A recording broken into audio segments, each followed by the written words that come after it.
The whole assembly of Israel gathers at Shiloh. Wooden boards overlaid with gold are raised, and wind catches the white linen hangings of the courtyard. For the first time since the wilderness, the tent of meeting stands on the soil of the land itself, at the center of the tribes. The text records the moment in 5 Hebrew words. The land was subdued before them. Yet the camp around the tent tells a different story. Yehuda has gone south toward the territory. The house of Yosef holds the hills to the north. These 2 houses claimed their ground first, as from them the lines of future kings would grow. But 7 tribes still live in tents, with no portion, no borders, and no home. Joshua stands before the nation, his voice sharp. How long will you be slack to come and possess the land that Hashem, the God of your fathers, has given you? The Malbim notes that God had promised to drive out the inhabitants, but he had tied that promise to a specific human act, dividing the land by lot. Every day the lot went uncast. The promise itself stood waiting. This delay was not mere laziness about land. It functioned as a brake on God's own hand. The next movement of the divine required a human trigger. Joshua gives the order. 3 men from each of the 7 unsettled tribes step forward. 21 surveyors are tasked with mapping the terrain. They go out from Shiloh in small parties, climbing the ridges and crossing the dry valleys.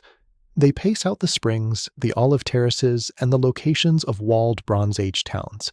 They pass beneath the gates of cities not yet conquered, counting the wells and marking the roads.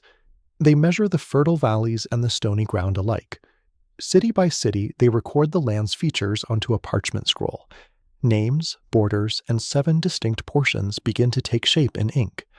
Weeks later, they return, dust on their cloaks, and lay the scroll before Joshua at the camp in Shiloh. This grueling physical documentation provided the necessary human foundation. It was the pulling back of the bowstring before the lot could fall.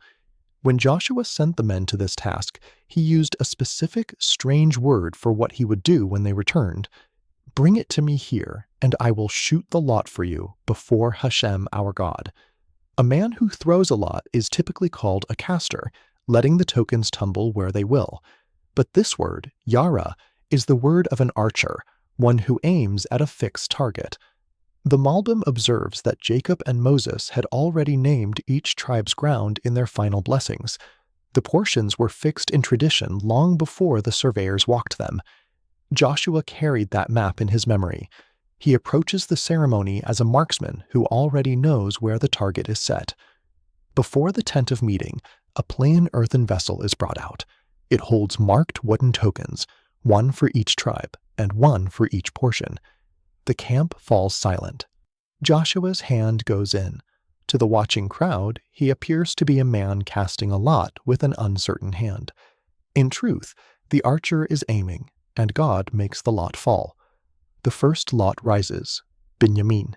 Its portion comes out exactly between the 2 settled tribes, the smallest of the sons of Rachel, laid as a bridge between the royal houses of Yehuda and Yosef.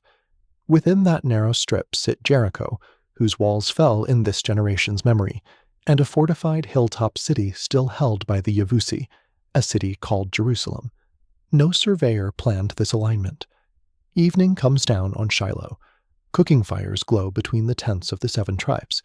For the first time, men sit at those fires speaking the names of towns that are now their own.